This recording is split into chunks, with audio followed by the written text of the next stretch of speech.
أعوذ بالله من الشيطان الرجيم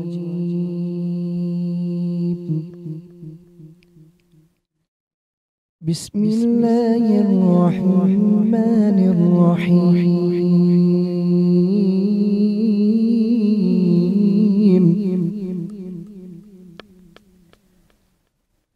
إنا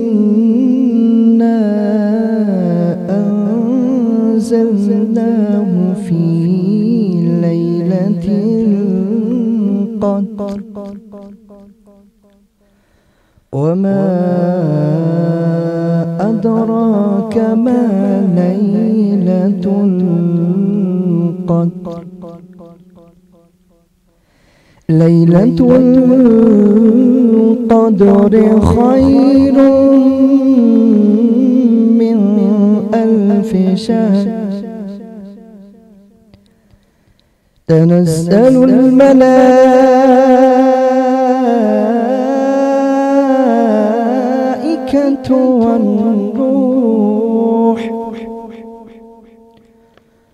والروح فيها بإذن ربهم من كل أمر سلام هي حتى مطلع الفجر آمنت بالله صدق الله ومولانا العظيم.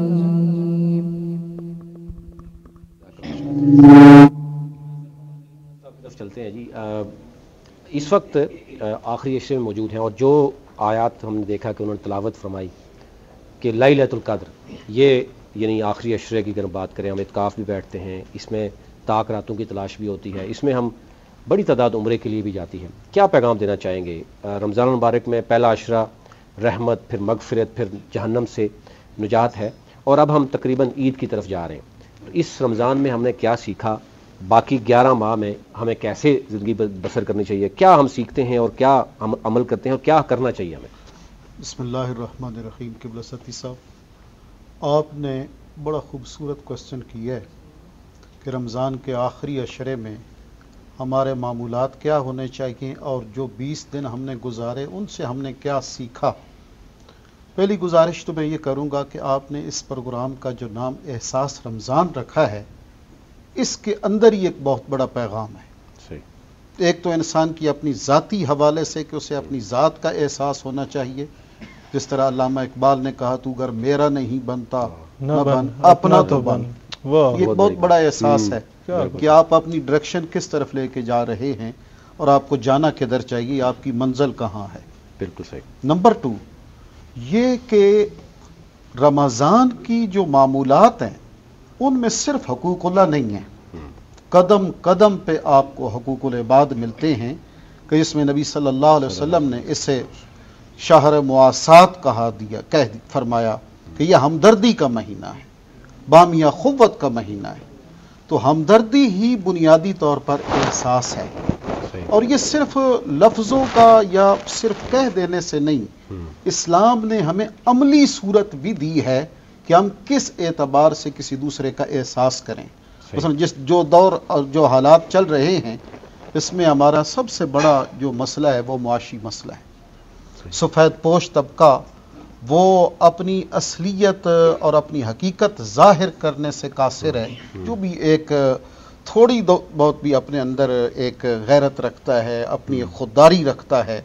تو اس میں بنیادی طور پر دیکھیں کہ اسلام نے اس کے جو ہے صدقات و خیرات کا جو ہے جس انداز سے حکم دیا ہے، صدقہ فطر کو واجب قرار دیا گیا کہ یہ زکوٰۃ کی طرح صدقہ فطر جو ہے یہ واجب ہے. اور دوسرے نمبر پر روزے کی افطاری کے متعلق یہ صرف فضیلتوں کی بات نہیں ہے کہ حضور علیہ السلام نے یہ صرف فضیلت بیان فرمائی، بلکہ امت کو ایک اویئرنیس دی کہ اگر آپ کسی دوسرے کا احساس کرتے ہوئے جو آپ کو میسر ہے آپ اس کی افطاری کرواتے ہیں تو آپ کو بھی اتنا ہی ثواب ہے جتنا روزے دار کو ہے. اور اس میں واضح طور پہ حدیث مبارکہ میں آتا ہے کہ اگر زیادہ نہ ہو سکے تو پانی کے ایک گھونٹ سے ہی کیوں نہ ہو، کھجور سے ہی کیوں نہ ہو. اور اسی طرح ارشاد فرمایا ہاں جو پیٹ بھر کے کھلائے فرمایا اللہ قیامت کے دن اس پہ راضی ہوگا. تو یہ بنیادی طور پر دیکھا جائے تو رمضان اور اس کا آخری عشرہ جو جا رہا ہے اس کی مثال تو ایسے ہی ہے کہ یہ مہمان مہینہ ہے، اور مہمان بھی کوئی عام نہیں بلکہ کائنات کا جو سب سے بڑا شہنشاہ ہے، یہ وہ شاہی مہمان ہے جو الوداعی اپنی رحمتیں برکتیں ہمارے اوپر عام کر رہا ہے. تو یہی اللہ کی بارگاہ میں ہماری التجا ہونی چاہیے کہ ان آخری لمحات میں ہم زیادہ سے زیادہ اس کی طرف رجوع کریں. اور جو اس کا بنیادی مقصد ہے وہ دیکھیں، امام غزالی نے بڑی خوبصورت بات کی جو کوسچن آپ نے کیا کہ ہم نے رمضان سے کیا سیکھا. وہ فرماتے ہیں کہ اگر تم یہ چاہتے ہو کہ تمہارا عمل قبول ہوا ہے یا نہیں ہوا تو اس کا ایک پیمانہ ہے. فرمایا وہ پیمانہ یہ ہے کہ اگر تو آپ کو اس خیر کے عمل پر ریگولرٹی مل گئی اور کنٹینیو وہ آپ کی لائف میں آ گیا، آپ کی پرسنالٹی میں آ گیا، آپ کی نیچر میں آ گیا اور آپ کے معمولات میں آ گیا، تو سمجھ لو کہ یہ وہ خیر کا عمل ہے جس کو اللہ نے قبول بھی کر لیا ہے اور پسند بھی فرما لیا ہے. تو اب دیکھیں کہ رمضان کے بعد عید ہے، آپ نے عید کا ذکر فرمایا رمضان میں کیا ہوتا ہے کہ ہم دن بھر فاقہ کشی کرتے ہیں، حلال چیزوں سے بھی اجتناب کرتے ہیں. تو یہ ایک بنیادی طور پر پیغام ہے کہ دین تمہیں مخصوص وقت کے لیے حلال چیزوں سے روک رہا ہے. تو یہ کتنی اہمیت رکھتی ہے بات کہ تم حرام چیزوں سے باز آ جاؤ. نمبر 2، دین جو ہے وہ صرف آپ کو یہ نہیں ہے کہ صرف ایک بات کہہ دی کہ بس تم نے یہ عبادت کرنی ہے، یہ ہے، بلکہ اس کا رزلٹ بھی بتایا کہ اس کے بعد عید ہے، اس کے بعد یوم جزا آئے گا، تمہیں اجر دیا جائے گا. تو اس لیے ہمارے صوفیاء فرماتے ہیں کہ جن لوگوں کی ساری زندگی رمضان کی طرح گزرتی ہے، جب وہ دنیا سے جاتے ہیں تو پھر صبح قیامت تک ان کی عید ہی عید ہوتی ہے. بہت خوبصورت وہ بات اگلا جہان عید کا. علامہ صاحب، ایک اور چیز جو آپ نے آخری عشرے کا ذکر کیا کہ مختلف عبادات جو ہیں وہ اس عشرے میں اس پر بہت زیادہ جو ہے وہ اس کا معمول میں اس کو شامل کر لیا جاتا ہے. حضرت محمد صلی اللہ علیہ وآلہ وسلم کا بھی معمول تھا کہ وہ آخری عشرے میں عبادات کو بڑھا دیا کرتے تھے. ہمارے یہاں ایک بڑی روایت شروع سے چلتی ہے، جب رمضان شروع ہوتا ہے رحمت، مغفرت اور پھر جہنم سے کی آگ سے آزادی کے لیے ہم کاوش اور کوششیں اور دعائیں اور عبادتیں کرتے ہیں. ہم قرآن کریم کی جو تلاوت ہے یا اس کو گھر میں پڑھنے کا ایک معمول بنا لیتے ہیں، باقی کے کام چھوڑ کر کوشش یہ ہوتی ہے کہ جتنی جلدی ہو سکے ہم رمضان میں 2 قرآن ختم کر لیں، 3 کر لیں، اور اس پر باقاعدہ ایک دوسرے سے بات چیت بھی کی جاتی ہے کہ اچھا تم نے اتنا پڑھا، میں نے تو اتنا پڑھا ہے. تو یہ جو عمل ہے اس کو آپ کس طرح سے دیکھتے ہیں؟ کیا قرآن کا ہم پہ یہی حق ہے یا اس سے کہیں زیادہ ہے؟ کیا یہ طریقہ کار درست ہے یا ہمیں کوئی اور طریقہ اختیار کرنا چاہیے؟ بلا شبہ آپ نے درست فرمایا کہ رمضان کی وجہ برکات میں سے ایک بہت بڑی وجہ یہ بھی ہے کہ یہ رمضان المبارک کے مبارک مہینے میں نازل ہوا اور آخری عشرے میں نازل ہوا. ایک تو طرف کہا گیا شہر رمضان الذی انزل فیہ القرآن، اور پھر آگے کہا گیا کہ انا انزلناہ فی لیلۃ القدر. تو بات یہ ہے کہ ہم اس کو کتاب ثواب تو سمجھتے ہیں اور بلا شبہ ثواب ہے. حدیث پاک میں آیا ہے کہ اس کا ایک حرف تمہیں 10 نیکیاں دیتا ہے، 10 درجات بلند کرتا ہے، 10 گناہ معاف کرتا ہے. لیکن جو بنیادی طور پر قرآن کا آبجیکٹو ہے، قرآن کریم کا جو ٹائٹل ہے، وہ تو ہدی للمتقین ہے، وہ تو سراپا ہدایت ہے. تو اگر وہ چیز ہم نے اس سے حاصل نہیں کی تو اس کی مثال تو ایسے ہی ہے کہ جیسے آپ نے ایک جو ہے وہ ایک اپنے محبوب کا خط تو پڑھ دیا ہے اور بڑی محبت سے اس کو چومتے بھی ہیں اور بڑی عقیدت سے اس کو رکھ بھی دیتے ہیں، لیکن یہ نہیں ہے کہ اس کے اندر کہا کیا گیا ہے، وہ ہمیں ایڈوائز کیا کر رہا ہے. تو بنیادی طور پر قرآن ہم سے تقاضا کرتا ہے کہ ہم قرآن فہمی کی طرف آئیں اور اس پہ عمل بھی اور عمل پیرا ہوں. بالکل. مولانا صاحب دوبارہ آپ کی طرف آئیں گے. صفتی شاہ صاحب ہمارے سے موجود ہے. شاہ صاحب، رمضان میں کیونکہ ظاہر آپ سیاسی اور سماجی شخصیت ہیں تو سیاسی لوگوں کے دروازے ہر وقت کھلے رہتے ہیں. تو ایک تو آپ سے جاننا چاہیں گے رمضان کیسا گزر رہا ہے، کیا ایکٹیویٹیز چل رہی ہیں، اور پھر ہم یہ بھی دیکھتے ہیں کہ ظاہر ہے جب آپ کے دفاتر ہوتے ہیں اس وقت تو عوام کے اندر مزید مشکلات ہیں، کئی طرح کی مشکلات ہیں. کچھ حقدار ہوتے ہیں، کچھ پروفیشنل بھی ہوتے ہیں. آپ زیادہ کیونکہ آپ کو تو ہر ایک ووٹر کا پتہ ہوتا ہے کیسے خدمت کرنی. کیسے دیکھ رہے ہیں رمضان؟ پہلے تو آپ بتائیے کیسے چل رہا ہے اور پھر کس طرح کی مشکلات ہیں اور کیسے جو ہے مینیج ہو رہی ہیں چیزیں؟ ماشاءاللہ جی، رمضان کا مہینہ ہمارے لیے تو بڑا اچھا ہے، ایک سکون کا مہینہ ہوتا ہے اور اللہ تعالیٰ کی خوشنودی کے لیے جو کچھ ہو سکتا ہے. اور یہی ایک تھوڑا سا ایک مہینہ ہمیں بھی ملتا ہے محرم میں، مطلب کوئی عبادات کرنے کا، کیونکہ ہم سوشلی اور اس معاشرتی مصروفیات میں اتنے مصروف ہو جاتے ہیں کہ شاید میں یہ سمجھتا ہوں کہ ہمیں خدا تعالیٰ کی یاد سے بھی ہم غافل ہو جاتے ہیں. میں تو یہ کہہ سکتا ہوں کیونکہ ایسی ہمارا لائف ایسی بن جاتی ہے معاشرے میں، اور ہم یہ سمجھتے ہیں کہ یہ مطلب بات یہ ہے کہ 12 کے 12 ماہ جو ہے نا وہ سارے ہمارے لیے برابر ہی ہونے چاہیے، وہ احکامات الہی پہ عمل کرنے کے لیے ہونے چاہیے. یہ نہیں کہ اسپیسیفکلی محرم ہے، رمضان ہے تو اس میں ہم کرتے ہیں. مگر یہ معاشرے میں اس میں کوئی شک نہیں ہے کہ اس ٹائم جو معاشی صورتحال ہے، مہنگائی ہے اور یہ چیزیں ہیں، بہت سے سفید پوش لوگوں کا گزارا مشکل ہے. اور میں مولانا صاحب سے بھی ایک بات شیئر کرنا چاہوں گا اور ان سے کوئی مشورہ بھی مانگوں گا کہ ہم لاسٹ ٹائم مطلب چاند کے نظر آنے تک، اس کے بعد مطلب نماز سے پہلے تک فطرانے کی بات کرتے ہیں یا خمس کی بات کرتے ہیں. اور جبکہ ہمیں پتہ بھی ہے کہ یار یہ چیز ہے، یہ ہمارے پہ اس طرح واجب ہے، ہمارا جو ایسٹس ہیں اس پہ خمسیہ زکوٰۃ اور جو فطرانہ جو ہے اس کو ہم پہلے کیوں نہیں دیتے؟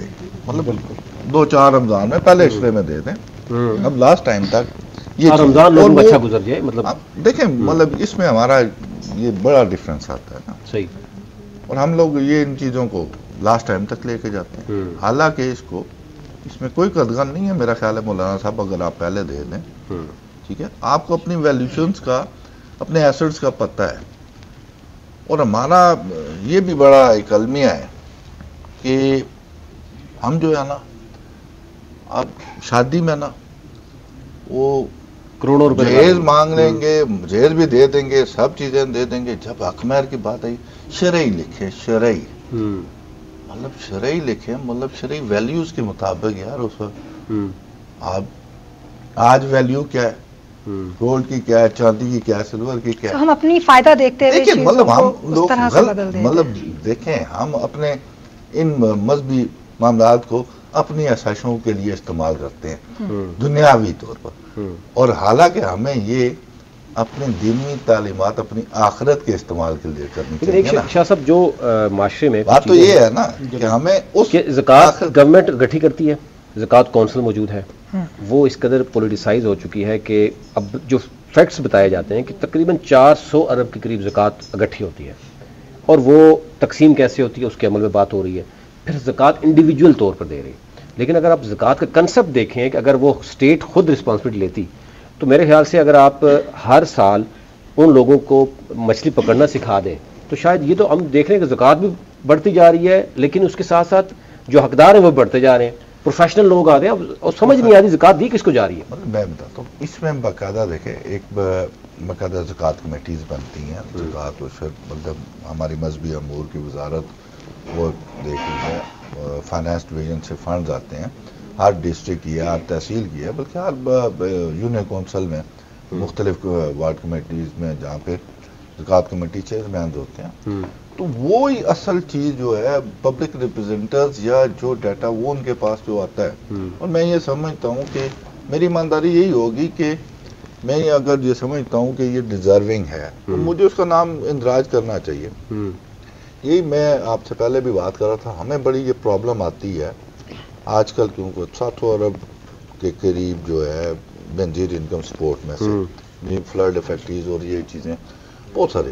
ہمارا جہاں پہ ہم رہتے ہیں تو ہمارے لوگ کچی کالونیوں میں رہتے ہیں، وہ ہے تو سرکاری جگہ، وہ ان کی لینڈ نہیں ہے. صحیح ہے. مگر جب سروے والے جائیں گے تو وہ کہیں گے ذاتی گھر ہے ہمارا. وہ ذاتی گھر جب آپ کو بتا دیا جائے، آپ کہیں گے ذاتی گھر بھی ہے، پکا بھی ہے، ٹی وی بھی ہے، فریج بھی ہے، موبائل ہے جی موبائل بھی ہے، کتنے نمبر ہیں جی. تو وہ ساری چیزیں جب آپ یہ چیزیں ڈیٹا میں دے دیتے ہیں تو آپ کو پتہ ہے یہ پپس اور یہ ساری چیزیں جو ہے یہ ورلڈ بینک کے ساتھ ہے، یہ دنیا میں وہ فنڈنگ کرتے ہیں. مطلب وہ پھر ڈیٹا جب دیکھتے ہیں وہ کہتے ہیں کہ یار یہ ڈیزرونگ نہیں ہے، نیسیسٹیز میں نہیں آتی نا. آپ کا موبائل، یہ فریج اور یہ چیزیں، یہ اپنا گھر ہونا، ذاتی گھر ہونا. تو یہ جو ہم لوگ ان ایریاز کے ہیں نا، دیکھیں جب آپ دور دراز علاقوں میں جائیں گے، بلوچستان میں، پنجاب میں، سندھ میں، اے پی میں، مطلب جنگلات میں، اب یہاں ہمارے جتنا سراؤنڈنگ ایریاز ہیں یہاں تو تعمیر شدہ گھر ہیں، پکے گھر ہیں، مگر لوگ ڈیزرونگ ہیں. میں بھی سمجھتا ہوں یہ ڈیزرونگ ہے. آپ جہاں رہتے ہیں آپ کو بھی وہ ڈیزرونگ نظر آ رہے ہوتے ہیں اور 100% ہوتے ہیں. لیکن جو ڈیٹا شیئر کیا جاتا ہے، جو ڈیٹا شیئر کیا جاتا ہے وہ پرابلم پھر اس میں یہی ہوتی ہے. بالکل. شاہ صاحب دوبارہ آپ کی طرف آئیں گے. شہید سیالوی صاحب ہمارے ساتھ موجود ہیں کیونکہ یوتھ کی جب آپ بات کرتے ہیں 65% یوتھ ہے. ایک تو بتائیے گا سیالوی صاحب آپ کا رمضان کیسا جا رہا ہے، کیا ایکٹیویٹیز چل رہی ہیں، اور دوسرا اس وقت نوجوان جو ہیں وہ ان کا رمضان اس وقت کیسا چل رہا ہے؟ دیکھیں میں کیونکہ نوجوانوں میں ہی آتا ہوں تو ان ساری چیزوں کو میں ریپرزینٹ کرتا ہوں. رمضان الحمدللہ اچھا چل رہا ہے اور اللہ کی رحمت ہے، نعمت ہے. اب آتے ہیں ایکچوئل ٹاپک پہ تاکہ ٹائم بیچ میں آپ کا ویسٹ نہ ہو اور عوام کو وہ میسج کنوے ہو جس کی وجہ سے ہم لوگ یہاں پہ بیٹھے ہیں. دیکھیں نوجوان اس لیے پریشان ہے کہ 75 سالوں سے اس نوجوان کو آوے آوے جاوے جاوے کے نعرے لگوائے گئے ہیں. اس نوجوان کو استعمال کیا گیا ہے پولیٹیشنز کی جانب سے, استعمال کیا گیا ہے دیگر پاور سیکٹرز کی جانب سے, گورنمنٹ بنانے میں یا گرانے میں استعمال کیا گیا ہے, اور یہ نوجوان اینڈ ٹائم پہ جب اپنے سیاسی رہنما کے لیے نعرے لگا کے جیل میں جاتا ہے تو سیاستدان اپنا نمبر بند کر کے بیٹھ جاتا ہے. نمبر 1 یعنی سیاسی ایندھن کے طور پر. ہاں, اور کس لیے استعمال ہوتا ہے؟ اسٹوڈنٹ پالیٹکس جب سے بین ہوئی ہیں پچھلے 30-35 سالوں سے, اس کے بعد کیا حال ہو رہا ہے؟ اس کے بعد کوئی ایک سیلف میڈ پولیٹیکل لیڈر بہت کم ہو گئے جو آپ کو معاشرے میں نظر آئیں گے. پھر موروثی سیاست آ گئی جس نے اور اس نوجوان کو تباہ کر دیا. اچھا, تیسرا اسپیکٹ آپ یہ دیکھیں, آپ نے بڑی خوبصورت بات کی, مچھلی پکڑنا سکھاؤ, روزانہ مچھلی اس کے آگے نہ پھینکو ہڈی کی طرح. سر, مچھلی پکڑنا کس نے سکھایا؟ آپ دیکھیں مختلف سکیمز چلیں پچھلی تینوں گورنمنٹ میں, ان سب نے مچھلیاں پھینکی, 2,000 سے 12,000 روپے کے مد میں مختلف پروجیکٹس لانچ کیے گئے, ماہانہ دے دیا کرو, اور وہ ساری زندگی لائنوں میں لگ کے مانگتے رہیں گے. اور بات 2000 سے سٹارٹ ہو کے آٹے کے تھیلے پہ آ گئی ہے, اور اس پہ بھی ہر روز لوگ فوت ہو رہے ہیں یا آپ کہیں کہ شہید ہو رہے ہیں اس ریاستی مشینری کے ہاتھوں. اب اس کا سولوشن کیا ہے جو امپلیمنٹیبل ہے؟ ہم بڑی انڈسٹریز کی بات نہیں کرتے سر, اس میں پیسہ لگتا ہے. کاٹیج انڈسٹریز تو دے سکتے ہیں. آپ سروے کرائیں, ہر یونین کاؤنسل میں دیہاتوں میں آپ دیکھیں جو بیسک ہیلتھ یونٹس پڑے ہوئے ہیں اس میں 2 سے 3 کمرے خالی پڑے ہوئے ہیں, اس علاقے کی ساری جھگیوں کی عورتوں کو اٹھائیں, وہاں لے کے جائیں, سلائی مشین کا کورس کروائیں. جو کورس آپ کا جو 2,000 سے 4,000 روپے کی شال خریدی جاتی ہے گلگت سے hand made, would you believe, میں دبئی میں گیا 25,000 روپے میں بک رہی تھی. برطانیہ میں وہی شال 150 پاؤنڈ کی یعنی 40,000 کے قریب بک رہی تھی. آپ کا پنک سالٹ جو کوڑیوں کے بھاؤ یہاں سے خریدا جاتا ہے, دبئی میں جاتا ہے, انڈین کمپنی خریدتی ہے, اسرائیلی کمپنی پیک کرتی ہے, اور کتنے کا بکتا ہے؟ 125 گرام 4,000 روپے کا, 1 کلو گرام 32,000 روپے کا, جو 100 روپے میں آپ دے رہے ہیں. اور پھر اسی سے وہ ظلم ہوتا ہے بیت المقدس میں, اسی سے ظلم ہوتا ہے کشمیر میں, اور ہم یہاں نکل کے نعرے لگائیں گے. پریکٹیکل کام کیوں نہیں کریں گے؟ اپنے پروڈکٹس کو ہم پروموٹ نہیں کریں گے, اپنے بی پاکستانی بائے پاکستانی کو ہم لوگ پروموٹ نہیں کریں گے, اپنے گورمے کولا کو پروموٹ نہیں کریں گے, اپنی وہ میں پھر وہ پروڈکٹس کے نام لوں گا تو وہ سپانسرڈ آ جاتا ہے آپ لوگوں کے پروگرام میں, میں نہیں دیتا نا. میڈ ان پاکستان پروڈکٹس کو آپ لوگ کیوں نہیں پروموٹ کریں گے؟ اچھا, تیسری چیز پہ میں آتا ہوں جی.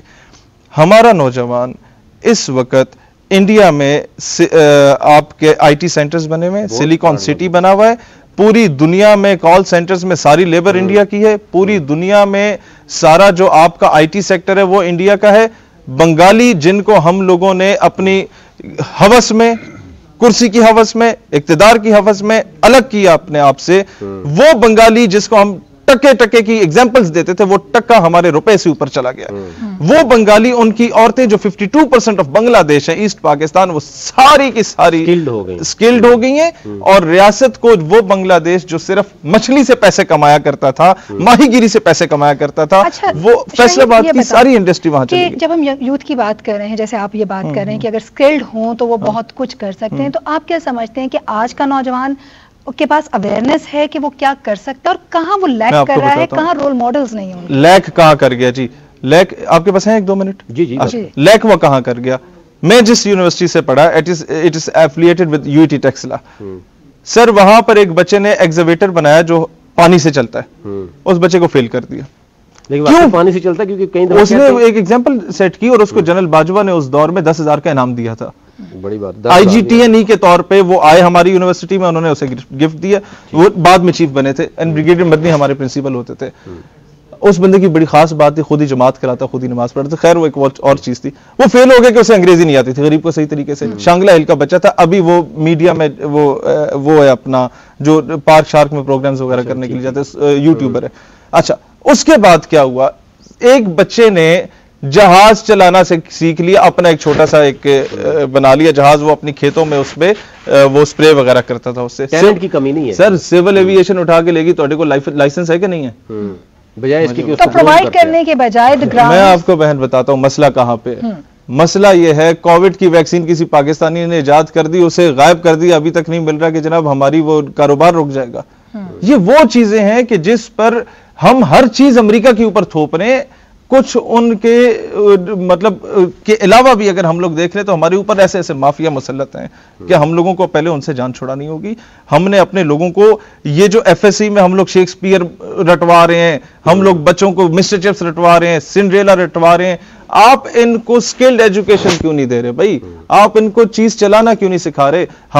میرے گاؤں کا جنڈ کا وحید استاد ہے, او جی ڈی سی کی جب مشینری خراب ہوتی ہے تو اس میکینک کو بلایا جاتا ہے, وحید استاد کو, کہ ہمارے میکینیکل انجینئر سے مشینری ٹھیک نہیں ہو رہی, محترم تاسورا شاید تسی جڑا نا اینو آ کے ٹھیک کر کے جاؤ. میکینک نو او کم آندا ہے جڑا ساڈے میکینیکل انجینئرز نو نہیں آندا. سر سکلڈ میں بتاؤں گا یہ ایک بہت بڑا ایشو بھی ہے, اور ہم یہ دیکھ رہے ہیں کہ ہمارا جو نوجوان ہے کہ why he is running behind the government jobs, ہم اس کو ڈسکریج کیوں نہیں کر رہے, ہم ایسے مواقع کیوں نہیں یعنی گورنمنٹ کیوں نہیں دے رہی, اسٹیک ہولڈرز کیوں نہیں دے رہے کہ وہ اپنے پاؤں پہ خود کھڑا ہو. اور اس کے ساتھ ساتھ ان کی ہنر مندی کو ہم انکریج کیوں نہیں کر رہے؟ ڈسکریجمنٹ تو چلے ایک الگ. اچھا مجھے آدھا منٹ دیں گے اس چیز کا میں جی بات کر لیں پھر ہم. ہمارا مسئلہ یہ ہے, ہم لوگوں نے شارٹ ٹرم پالیسیز بنائی ہیں. ایک طبقہ ہے جو صرف 2 سال کی پالیسی بناتا ہے, اور ایک طبقہ ہے جو 5 سال کی پالیسی بناتا ہے. یہودیوں نے 1000 سال پہلے سے پالیسی بنائی, آج دنیا کی اکانومی پہ وہ قابض ہیں, اور دنیا کے بینکنگ اینڈ فائنانس سسٹم پہ اور دنیا کے انٹرنیشنل میڈیا پہ وہ قابض ہیں. ہم لوگ کیا کر رہے ہیں؟ The question is this. دور اندیشی اور منصوبہ بندی. دور اندیشی نہیں. ایک نعت کی طرف ہم چلتے ہیں اور پھر ہم ایک بریک میں جائیں گے, اور پھر بریک سے واپس آ کے ہم اپنے مہمانوں سے بات چیت کا سلسلہ جو ہے وہ جاری رکھیں گے. بے روزگاری اگر سی پیک پہ جب سی پیک کو سٹارٹ کیا گیا تو اس کے اگر ایگریمنٹس آپ نکالیں تو آپ کو پتہ چل جائے گا کہ اس میں 40-60 کی ریشوز تھی جو سی پیک ہم نے چائنا کے ساتھ ایگریمنٹ, یعنی پالیسیز کے اندر اگر تسلسل موجود ہو. امپلیمنٹیشن تھی نا. دیکھیں اب روزگار, اب مطلب جیسے میں مثال دیتا ہوں, میں باہر کسی ملک میں جاب کرتا ہوں, ٹھیک ہے, وہاں پہ میں تنگ دستی سے مطلب گزارا اپنا کروں, اور وہاں کی جو ارننگ ہے وہ اپنے میں ملک میں بھیج دوں کیونکہ میری یہاں فیملی ہے. تو یہی چیز ہے نا کہ جب یہاں پہ باہر کی لیبر آ گئی تو اس نے روکھا سوکھا کھانا ہے, اس نے پیسے تو اپنی فیملی کو بھیجنے ہیں نا, اپنے ملک میں بھیجنے ہیں نا. تو یہ چیزیں جو تھیں ان پہ امپلیمنٹیشن کی بالکل اس وجہ سے یہ ابھی تک رکا رہا ہے, اور دوبارہ میں آپ کی طرف آؤں گا. یہ مواقع ہوتے ہیں نا, ایک سپیس ہوگی کہیں کام کرنے کی تو اس میں آپ جائیں گے. بالکل, جب سپیس ہی نہیں ہے, مجھے ایک وقفے کے لیے 4 کرسیاں تو 8 بندے ہوں گے تو 4 ہی بیٹھیں گے نا. سر آپ کی بات سے ہم اس کو کنٹینیو کریں گے. میں نعت کی طرف جاؤں گا. حافظ ساجد محمود چشتی صاحب وہاں سے موجود ہیں, پھر خواتین ہم بریک میں جائیں گے, اور بریک کے بعد واپس آئیں گے اور گفتگو کا سلسلہ یہاں سے شروع کریں گے. یہاں پہ چلتے ہیں حافظ ساجد محمود چشتی صاحب کی طرف.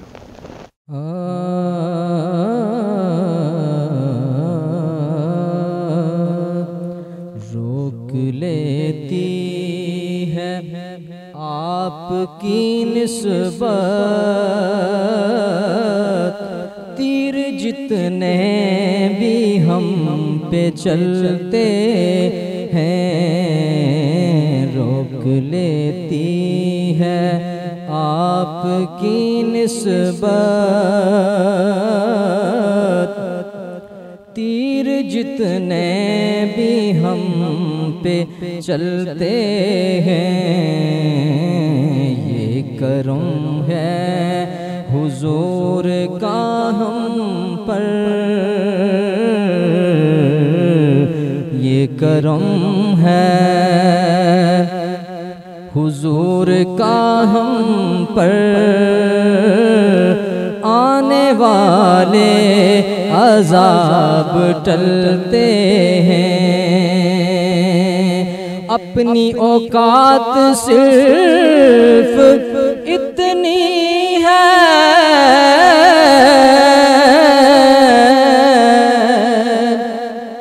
کچھ نہیں, بات صرف اتنی ہے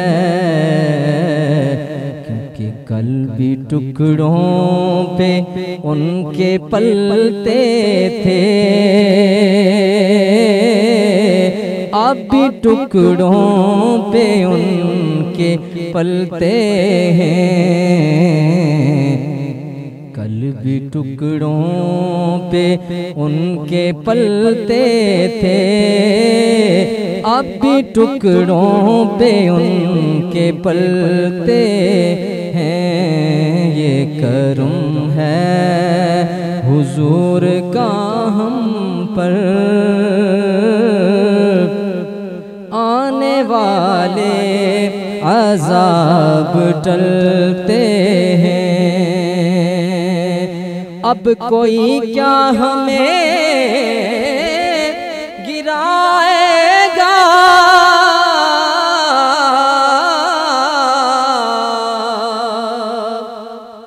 ہر سہارا گلے لگائے گا، کیونکہ ہم نے خود کو گرا دیا ہے وہاں،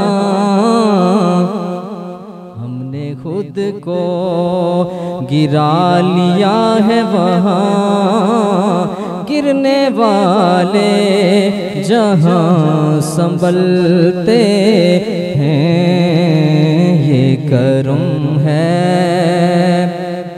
حضور کا ہم پر،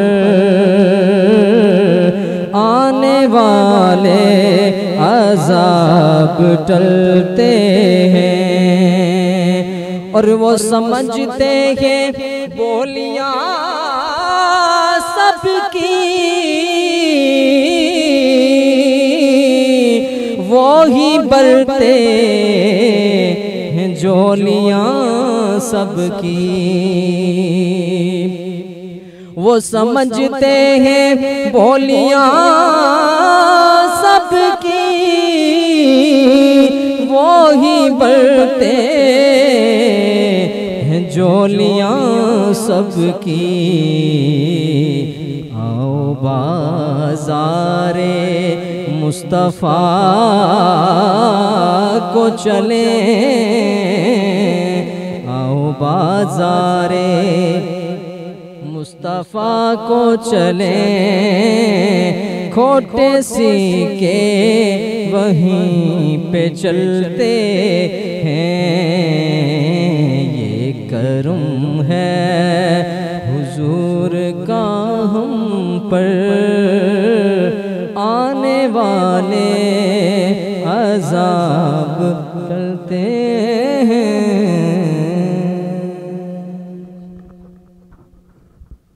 میں دین ہیں، ہمارے علماء ہیں، ان کو حق سچ بولنے کا اللہ تعالیٰ جو ہے وہ موقع فراہم کرے گا، وہ کوئی کسی چودھری کسی ملک کسی مہاراجے کے وہ مرہون منت نہیں ہوں گے۔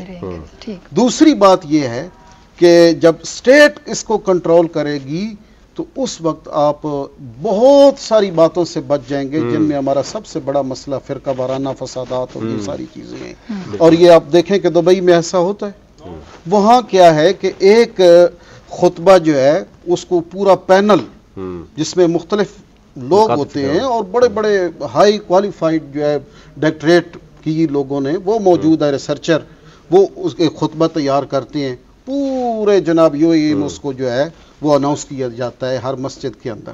ہمارے ہاں ہمارے صدر پاکستان صاحب نے ایک ایڈوائس بھیجی تھی اسلامی نظریاتی کونسل کو کہ جناب ہمارے کلچر میں، ہمارے پاکستانی معاشرے میں، خصوصاً نوجوانوں میں ان مسائل کی ضرورت ہے، اور اس پہ علماء اپنا کردار ادا کریں اور ان ٹاپکس کو اجاگر کیا جائے، مختلف موضوعات کو قرآن و سنت کی روشنی میں اسے لکھا جائے، اور وہ لوگوں میں تاکہ برائی کا خاتمہ ہو، جو حقیقی کام ہے، تأمرون بالمعروف وتنہون عن المنکر۔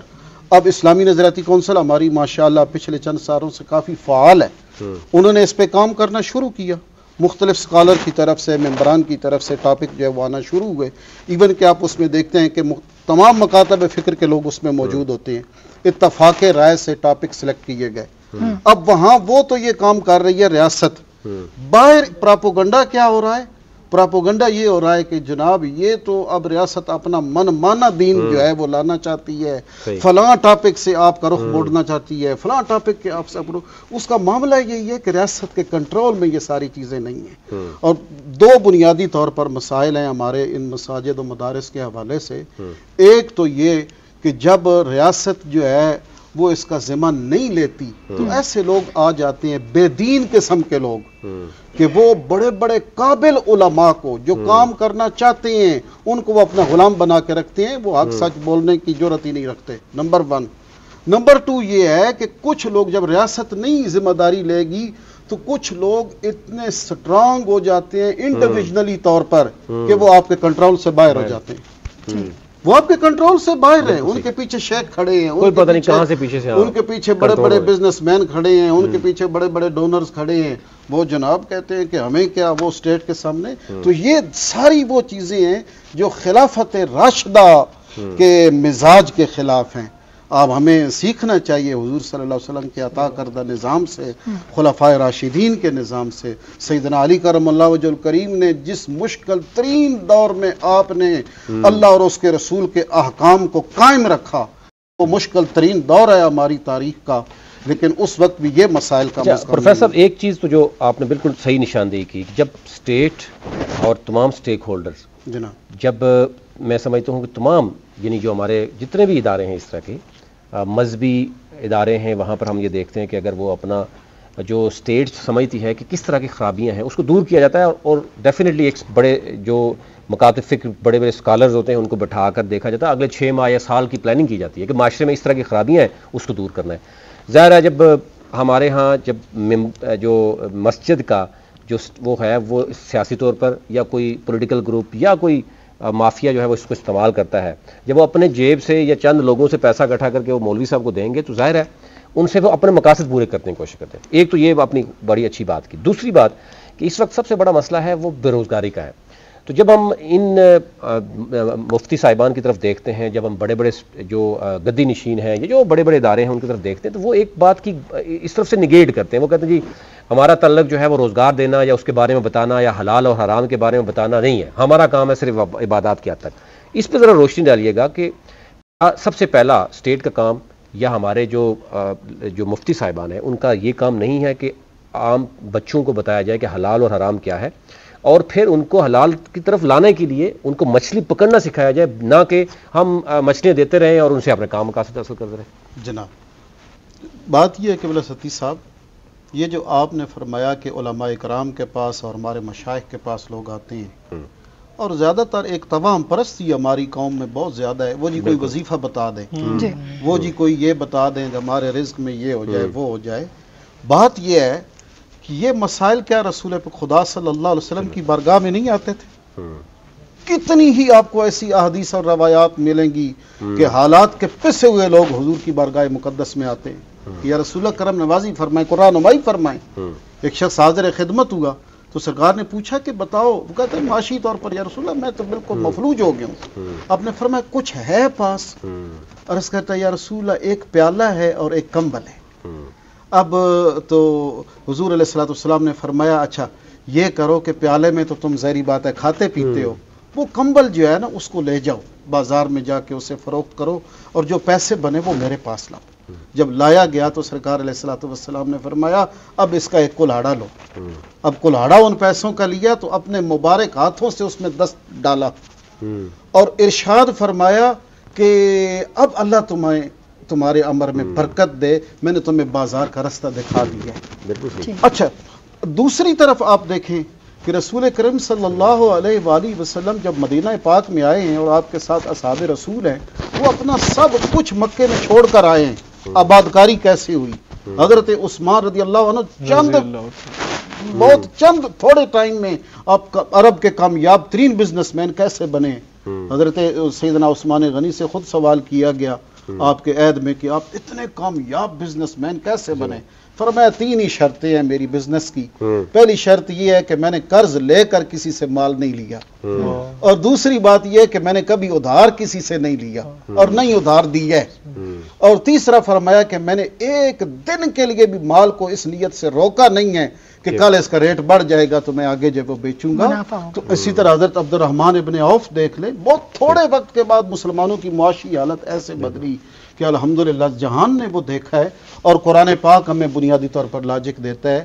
ایز اے مسلم ہمیں اس چیز کو صرف ایکسیپٹ نہیں بلکہ کامل یقین رکھنا چاہیے کہ جو دعوت معاشی طور پر ہمیں قرآن دیتا ہے وہ کیا ہے؟ واللہ خیر الرازقین.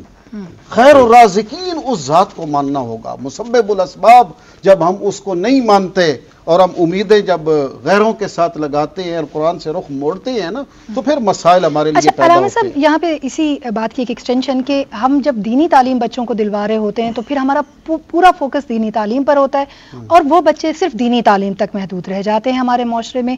اسی طرح جب ہم دنیاوی تعلیم بچوں کو دیتے ہیں، ڈاکٹرز یا انجینئر بنانا چاہتے ہیں، ایک انگلش نظام اسکول میں پڑھانا چاہتے ہیں یا پھر ان کو باہر بھیج دیتے ہیں، تو ان کا ایک بالکل اسٹینڈرڈ آف لائف ہی الگ ہو جاتا ہے اور ان کو معاشرے میں الگ طرح سے پہچانا جاتا ہے۔ تو یہ جو تقسیم ہے آپ سمجھتے ہیں کیا ہم اس کو ختم کر سکتے ہیں، ختم کرنی چاہیے؟ دینی تعلیم حاصل کرنے والے بچوں کو ٹیکنیکل جو ایجوکیشن ہے اور اس کے ساتھ ساتھ دوسری تعلیم جو ہے دنیاوی وہ بھی بہترین طریقے سے ملنی چاہیے، یا آپ سمجھتے ہیں کہ یہ نظام تعلیم جو ہے یہ درست ہے؟ آپ کے سوال کے دو بنیادی رخ بنتے ہیں۔ پہلی بات یہ ہے کہ اسلام ایک صرف مذہب نہیں ہے، بہت بڑا دین ہے۔ دین کہتے ہیں کہ کوڈ آف لائف، جو زندگی کا مکمل پورا ضابطۂ نظام اور ضابطۂ حیات، ضابطۂ اخلاق سب کچھ ہے۔ اس دین کی بنیاد لفظ اقراء سے ہو رہی ہے کہ پڑھیے، مطلقاً کہا گیا پڑھیے۔ اب کیا پڑھیے؟ وہ حضور علیہ الصلوۃ والسلام جو اللہ کی طرف سے آیا وہ پڑھنے کا حکم دیا۔ بات یہ ہے دینی تعلیم قطعی طور پر آپ کو پروفیشنل ایجوکیشن سے نہیں روکتی، ٹھیک ہے؟ آپ ذرا کوٹ کر لیں کہ کتنے MBBS ڈاکٹر ہیں، غزوہ بدر میں آپ دیکھیں کہ آپ نے کیا وہ زمانہ تھا نا، آج اس دور کی بات کریں کہ جناب کتنے PhD ڈاکٹر ہیں اور پروفیشنل ہیں، جبکہ ساتھ حافظ قرآن بھی ہیں، MBBS ڈاکٹر ہیں، حافظ قرآن بھی ہیں۔ آپ کا موجودہ آرمی چیف وہ آپ کی افواج پاکستان کا سالار اعظم بھی ہے اور حافظ قرآن بھی ہے۔ قرآن یا دینی تعلیم آپ کو کسی پروفیشنل سے نہیں روکتی، یہ ہماری بہت بڑی غلط فہمی ہے، نمبر 1۔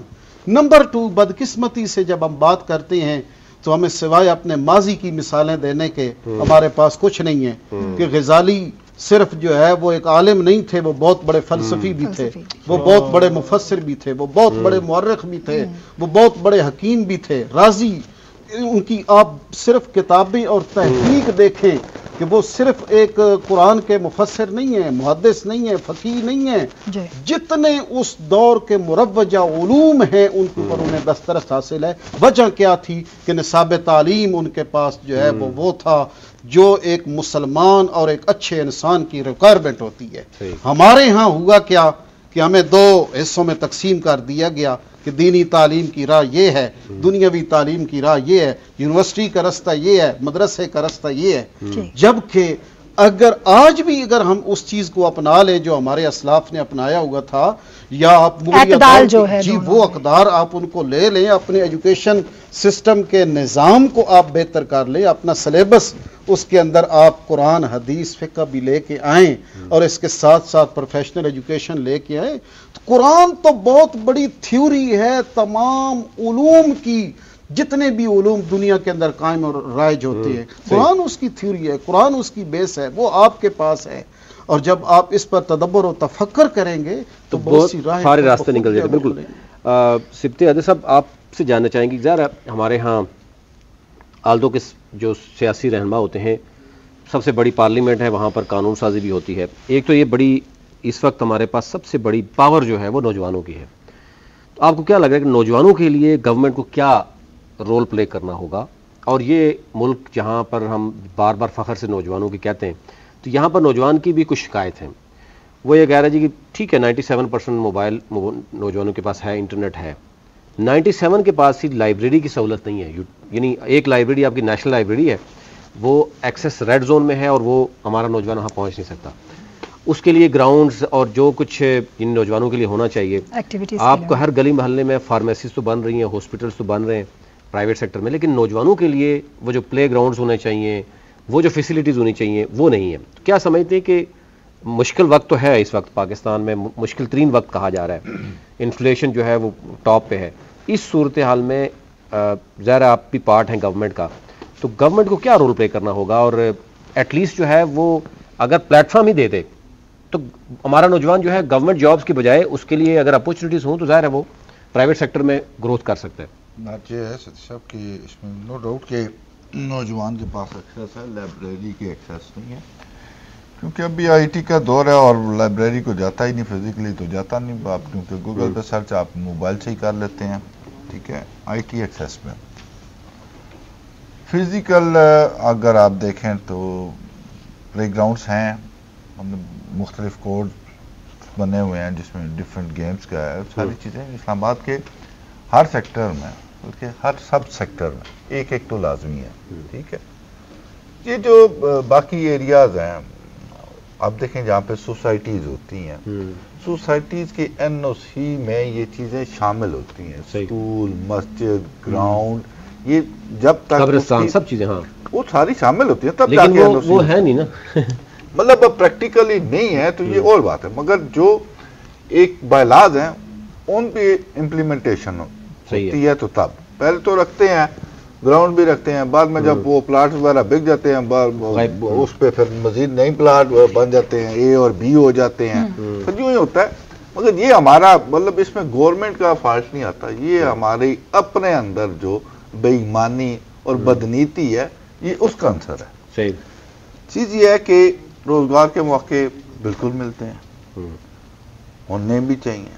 مطلب میں یہ سمجھتا ہوں کہ لون، مطلب جیسے میں نے آپ کو بپس کا بتایا، باقی بیت المال کا بتایا، لون ملتا ہے، باقاعدہ لون دیا جاتا ہے، مطلب جس کی جتنی ریکوائرمنٹ ہے، مطلب اس پہ 0% انٹرسٹ ہے، ٹھیک ہے، وہ 18 میں آپ نے واپس کرنا ہے۔ اب یہ تو آپ کی نیت ہے نا، آپ نے اس کو جا کے اس لون کو کہاں استعمال کرنا ہے، یہ تو آپ پہ ہے نا۔ تو آپ کیا سمجھتے ہیں کہ لونز دے دینا یا ان کو راستے دکھا دینا انف ہے، یا پھر اور بھی ذمہ داری ہے اسٹیٹ کی نوجوانوں کو؟ یہی ہے نا کہ آپ ان کو اپنے پاؤں پہ کھڑا کرنا چاہ رہے ہیں نا، اگر گورنمنٹ جابز نہیں ہیں تو بزنس کی سائڈ پہ انہیں لا رہے ہیں نا۔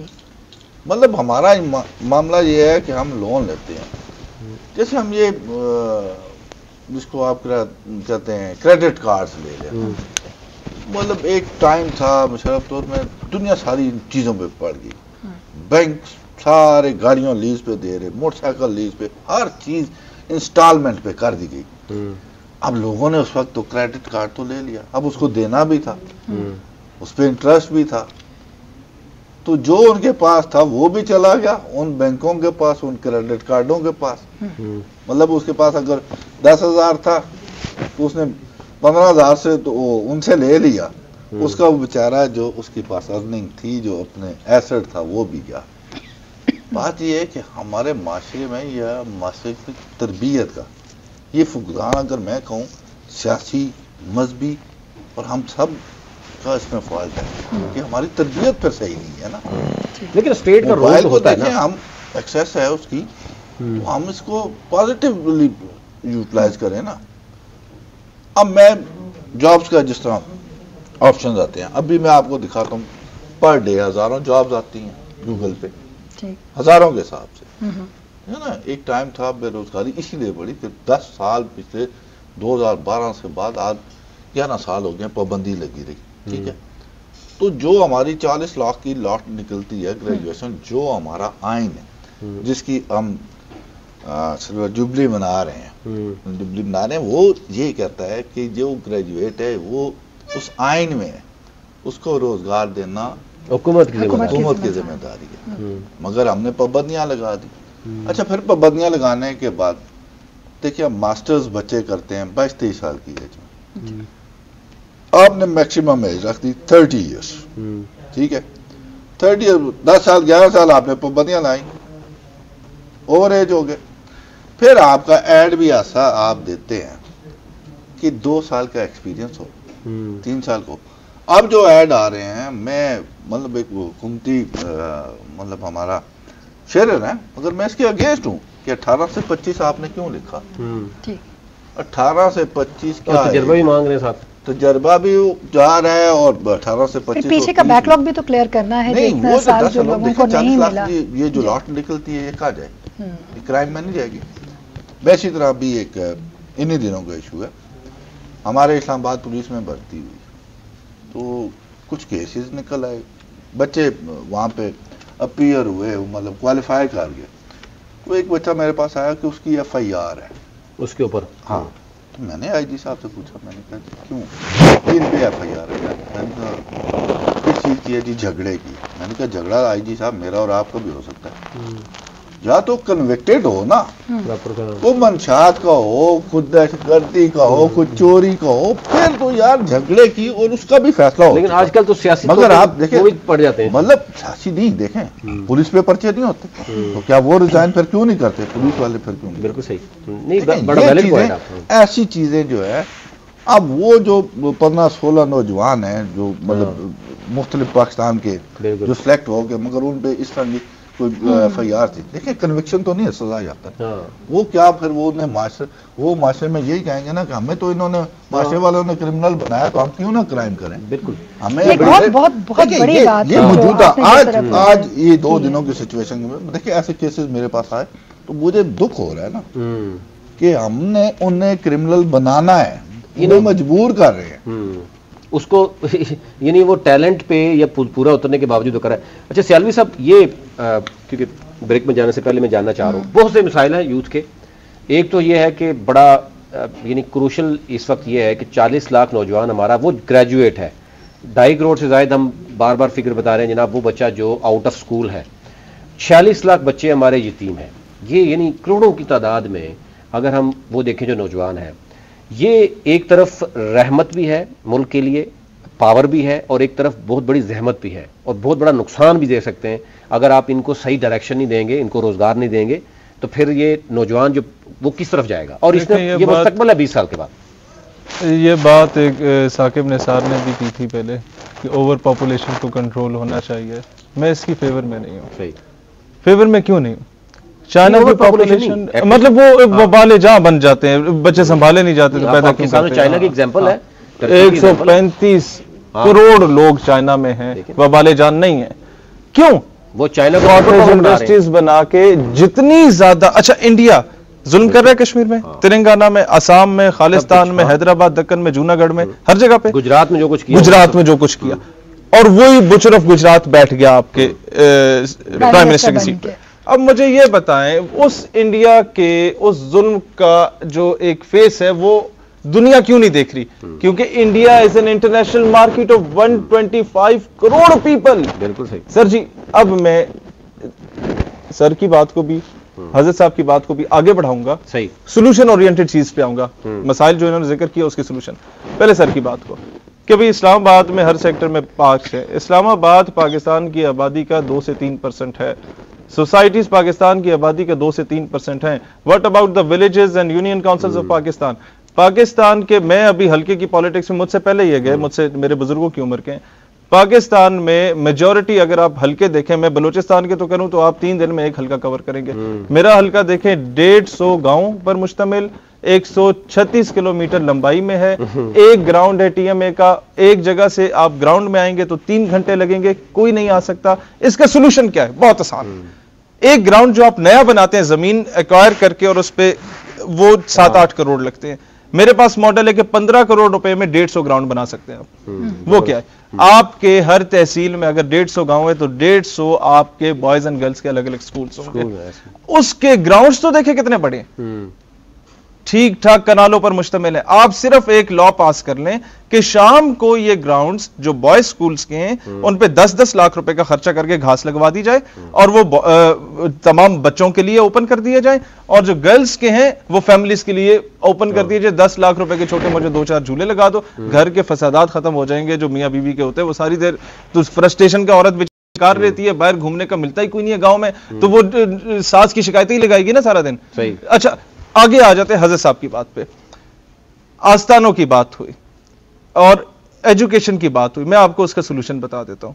اللہ نے موقع دیا, میں اکیلا بھی اسمبلی میں چلا گیا یا ہماری پارٹی کا کوئی بھی بندہ گیا, میرا کام ہے ریزولوشن لانا, امپلیمنٹ ہو نہ ہو وہ آگے کی بات ہے. میری ریزولوشن یہ ہوگی کہ محکمہ اوقاف کے انڈر اور اوور آل بھی جتنے بھی آستان ہیں پاکستان کے بڑے, ان تمام کا چندہ یوٹیلائز کیا جائے یونیورسٹی بنانے میں, جس میں درس نظامی بھی ہو اور دنیاوی تعلیم بھی ہو. Baba Fazal Shah university of science and technology بنے, Data Ali Hajveri university of science and technology بنے, Lal Shahbaz Qalandar university of science and technology بنے. سر وہاں سے یہ ایک ایسا انقلاب برپا ہوگا کہ اندھی تقلید بھی ختم ہوگی, اور ایکچولی وہ فلسفہ رہ گیا تلقین غزالی نہ رہی ہے. یہ چیز پریکٹیکلی امپلیمنٹ ہونا شروع ہو جائے گی. اس کے بعد آ جاتے ہیں مدارس کی طرف. آپ کا سوال تھا کہ علماء خود کفیل کیوں نہیں ہیں. بھائی حضرت صاحب نے بڑی خوبصورت بات کی کہ تھانے دار کو بھی راضی کرنا پڑتا ہے. تقریر کر رہے ہیں بسم اللہ الرحمن الرحیم, تھانے دار صاحب بھی بیٹھے ہیں, سیاستدان صاحب بھی بیٹھے ہیں, شاہ جی بھی بیٹھے ہیں, چودھری صاحب بھی بیٹھے ہیں, تو وہی بات کرے گا مولوی جو کہ تھانے دار کو پسند ہوگی. جس کا نام نہیں آئے گا وہ بیچارہ وہ ناراض ہوگا, وہ جی میں پیسے دیتے سر. اس کا سولوشن کیا ہے سر؟ بہت اچھی بات میں آپ کو بتا رہا ہوں. آپ کا P H D scholar physics میں پی ایچ ڈی کرنے والے سے پوچھے 10ویں کلاس کی فزکس کی کتاب کے 6 چیپٹر کا نام نہیں آتا. حافظ قرآن 7 سال کے بچے سے پوچھے فلانے سے پارے کی فلانی آیت کے آگے سنا دے گا. اس کا آئی کیو لیول بہت اچھا ہے. اسی بچے پہ جب وہ درس نظامی کا کورس کرتا ہے, میں نے یہ بات تقی عثمانی صاحب کو بھی کہی, اہل تشیع کے علماء کو بھی کی, اپنا نقوی صاحب تک بھی پہنچائی, مفتی منیب الرحمان صاحب تک بھی پہنچائی, دارالعلوم بھیرا شریف پہ بھی پہنچائی. آپ درس نظامی کی ڈگریاں دینا بند کر دیں جب تک ان 5-7 لینگویجز میں سے کوئی ایک لینگویج کورس 6 مہینے کا آپ نہ کروا دیں اپنے علماء کو. فرانسیسی, انگریزی, چائنیز, رشین یا جرمن, ان بڑی زبانوں میں سے کوئی ایک اپنی مرضی سے وہ سیکھ لیں. وہ کیسے ہوگا؟ ہمارے پاکستان کے 1-2 منٹ ہے نا, ہمارے بر صغیر کے علماء کا جو جوش خطابت ہے وہ اتنا اچھا ہے کہ اگر وہ امن لانا چاہیں تو 2 گروہوں میں منٹوں میں راضی نامہ ہو جاتا ہے. فساد مچانا چاہیں تو خودکش جیکٹ بھی پہنوا سکتے ہیں. وہی جوش خطابت جس دن انگریزی میں بیان ہوا تو آدھا یورپ مسلمان ہوگا کہ نہیں ہوگا. وہی جوش خطابت جس دن فرانسیسی زبان میں بیان ہوا آدھا فرانس مسلمان ہوگا کہ نہیں ہوگا. اور تیسری چیز کیا فائدہ؟ روزگار کیا؟ آپ پتہ کر لیں, آج جا کے سروے کرائیں, ایک عام حافظ قرآن 2 سال میں جس نے حفظ کیا, اگر اسے 4 جملے انگریزی کے آتے ہیں تو مہینے کے 2 لاکھ روپے کما رہے آن لائن 4 بچوں کو پڑھا کے. $100 آپ کو ایک بچہ پڑھانے پہ ملتا ہے, ان کے لیے $100, آپ کے لیے 25,000 ہے سر. نئی ٹیکنالوجیز کو بھی ساتھ میں لے کر چلیں, اور جو آپ اپنے ایک پرانے نظام کو ساتھ لے کر چل رہے ہیں اس کو بھی چلیں, تو ہم بہت کچھ سیکھ سکتے ہیں. نوید, ایک بریک کی طرف ہم نے جانے کے لیے کہا جا رہا ہے, تو کیا ہم ڈائریکٹلی بریک کی طرف چلتے ہیں, اور پھر جب ہم واپس لوٹیں گے تو ہمارے ساتھ ظاہر ہے نعت خواں بھی موجود ہیں, ان کو بھی پروگرام میں ہم شامل رکھیں گے. آپ دیکھ رہے ہیں رمضان احساس کے ساتھ.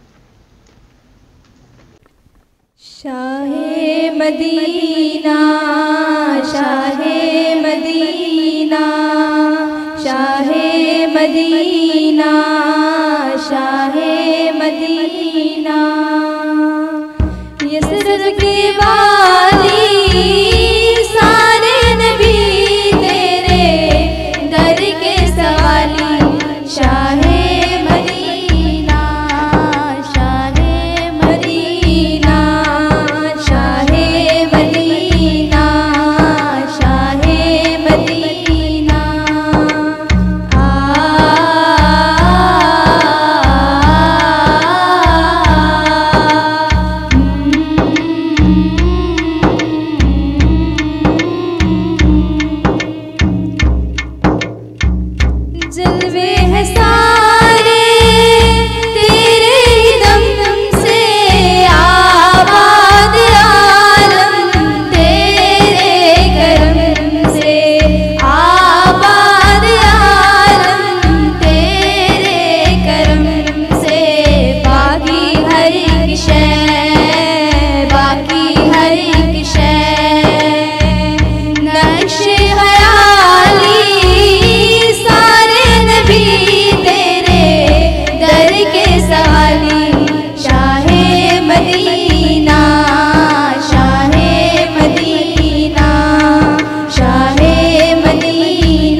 سمن نصیر اور اس کی پوری ٹیم جو ہے وہ نعت کی سعادت حاصل کر رہی تھی.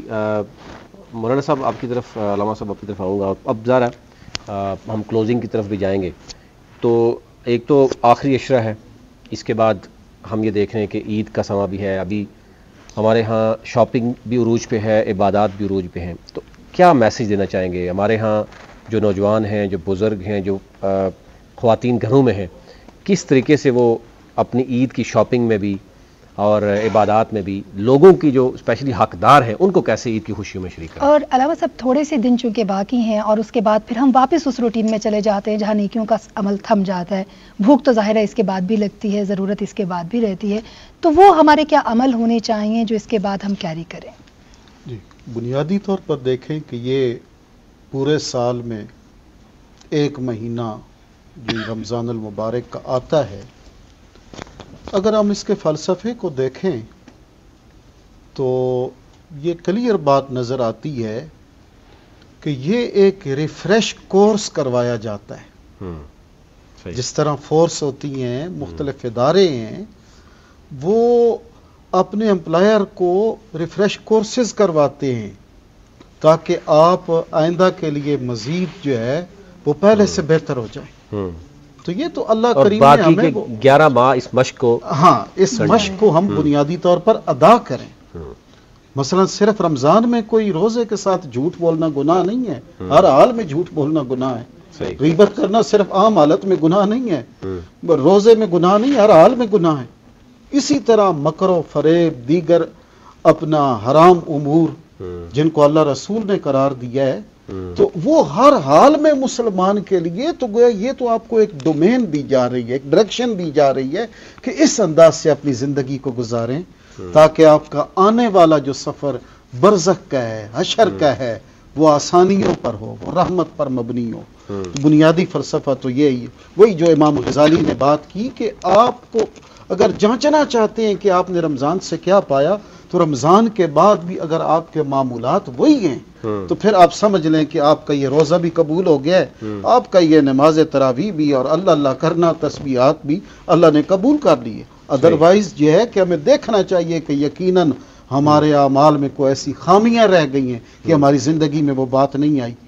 2 دن آپ نسوار کا جو ہے وہ توڑا رکھتے ہیں، 2 دن آپ جو ہے وہ سگریٹ کا کش لگاتے ہیں، تو اس کے بعد آپ کہتے ہیں جی عادت ہو گئی ہے. 3 دن آپ واک پہ جاتے ہیں، اپنی اوپننگ پہ آپ آؤٹنگ کرتے ہیں، آپ کہتے ہیں یار اب تو مجھے وہ لت پڑ گئی ہے.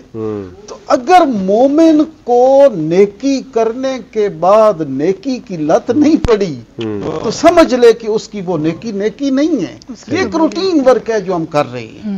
دوسری بات کہ بلا شبہ یہ ہمدردی کا مہینہ ہے، تو صدقہ فطر جو ہے جس طرح سر نے کہا ہے، بڑی خوبصورت بات انہوں نے کی کہ وہ ہم عید کا انتظار کیوں کریں. اس کا بنیادی فلسفہ یہی ہے کہ آپ اپنے مومن بہن بھائیوں کو آپ اپنی خوشیوں میں شریک کریں. آخر انہوں نے بھی، وہ معصوم بچیوں نے بھی چوڑیاں لینی ہوں گی، ممکن ہے ان کے جوتے بھی ٹوٹے ہوئے ہوں گے، ممکن ہے کہ وہ بھی خواہش رکھتی ہوں کہ نئے کپڑے وہ بھی پہنے. آپ ان کی خدمت میں پہلے ہی وہ ہدیتاً وہ جو آپ پر اللہ رسول نے واجب کیا ہے آپ اس کو جو ہے وہ ادا کریں. اور آخری بات یہ ہے کہ باصیت مسلمان ہمیں ہر وقت، کیونکہ حضور علیہ السلام سے پوچھا گیا نا کہ یا رسول اللہ دانا کون ہے، تو آپ نے فرمایا دانا وہ ہے سینسیبل، باشعور، فرمایا وہ ہے جو اپنی موت کو ہر وقت یاد رکھتا ہے اور موت سے پہلے تیاری رکھتا ہے. تو آج آپ دیکھیں کہ جس انداز سے اموات اتنی تیزی کے ساتھ ہو رہی ہیں، وہ پہلے وہ ریشو نہیں تھی.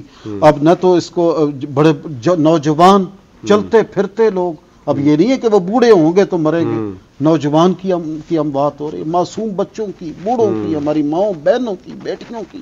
تو یہ ہے کہ کس وقت بلاوا آ جائے تو ہمیں اپنی لائف کی، اپنی تھنکنگ کی جو ڈائریکشن ہے نا وہ اپنا لینی چاہیے جو ہمیں رمضان دے رہا ہے. بالکل صحیح ہے. شاہ صاحب ظاہر ہے اب آخری ہم اس پہ جا رہے ہیں، اس کے بعد باقاعدہ طور پر کلوزنگ کی طرف جائیں گے. ایک تو یہ ہے کہ عید کے اوپر ظاہر آپ سے لوگ ملنے آتے ہیں.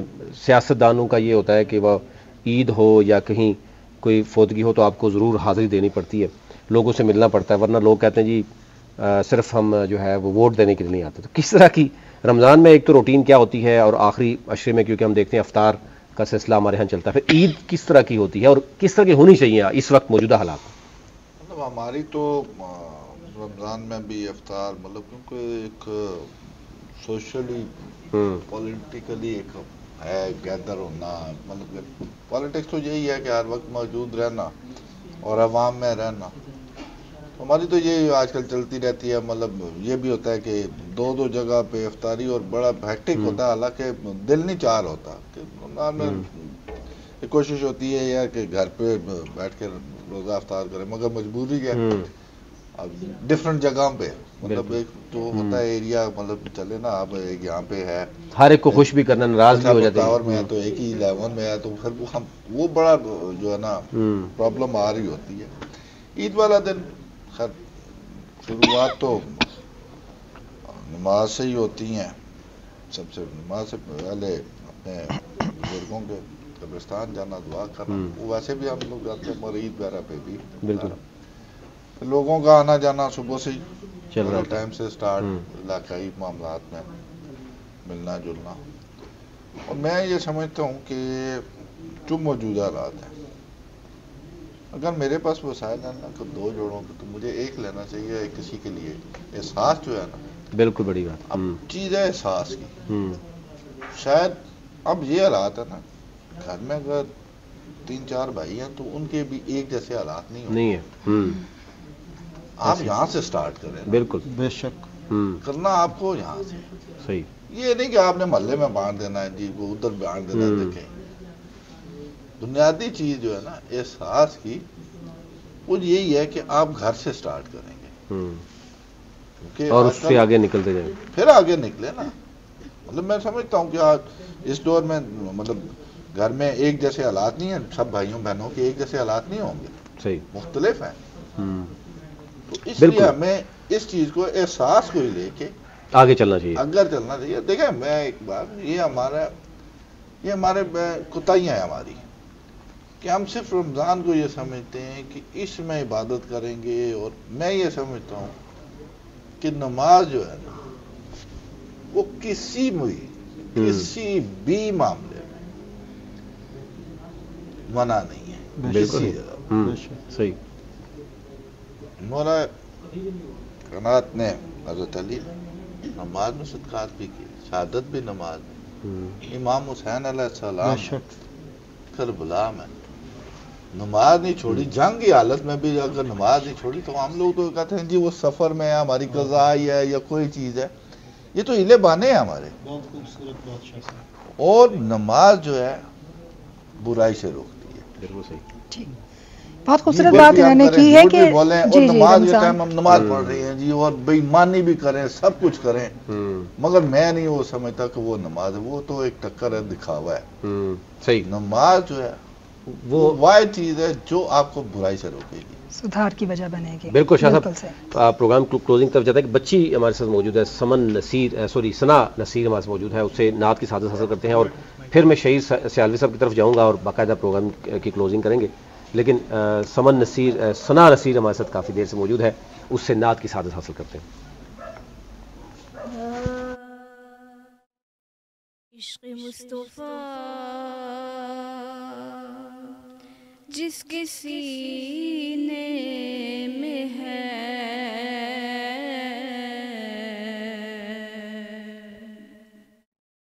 عشق مصطفیٰ جس کے سینے میں ہے، جہاں بھی رہے وہ مدینے میں ہے.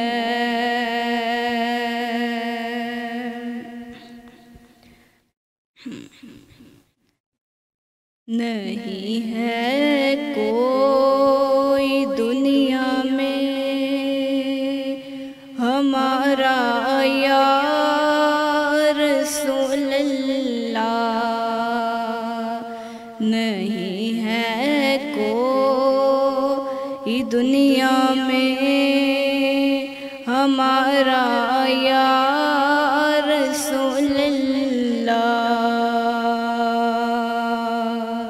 نہیں ہے کوئی دنیا میں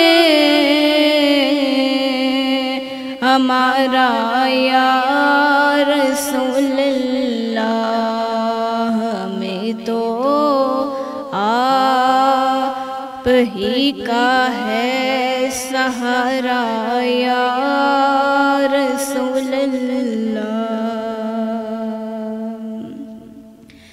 سنا ہے مشکلوں میں ساتھ کوئی بھی نہیں چلتا،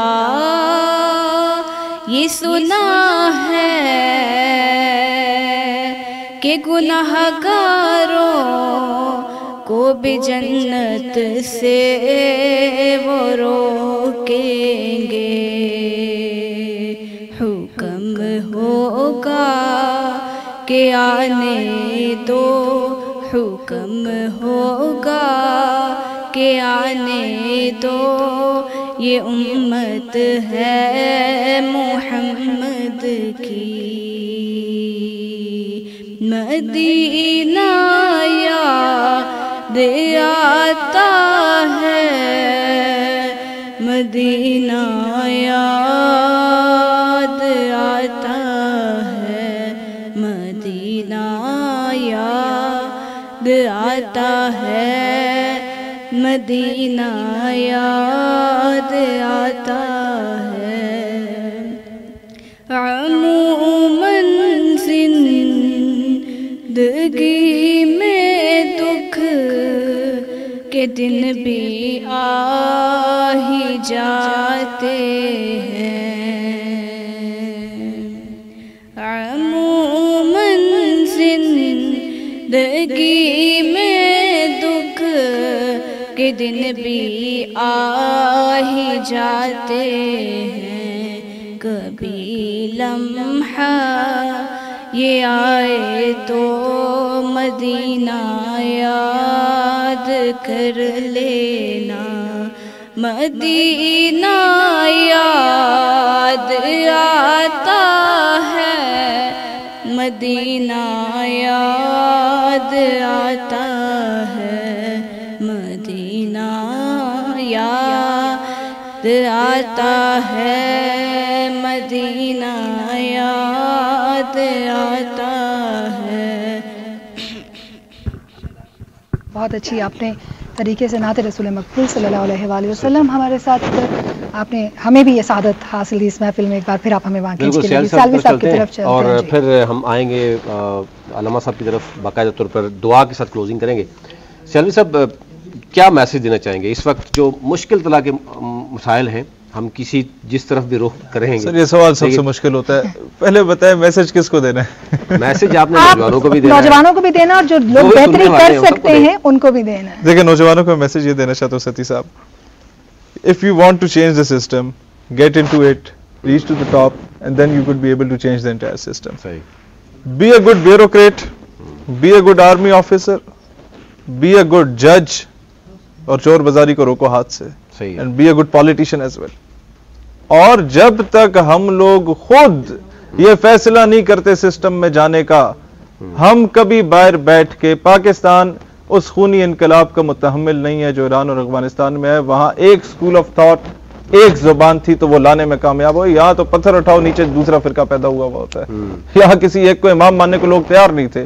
اس پروگرام سے پہلے بھی شاہ جی سے یہی چیزیں ڈسکس ہو رہی تھی اور بالکل یہ صحیح فرما رہے تھے، پاکستان متحمل ہے سسٹم کے اندر گھس کے چینج کرنے کا، پاکستان کو اس وقت ضرورت ہے پاکستان سے محبت کرنے والے لوگ نہ ہوں، عشق کرنے والے ہوں، جو ٹوٹ کے عشق کریں اس محبت سے، because it is the only home land after Madina پاک which was made on the name of Islam.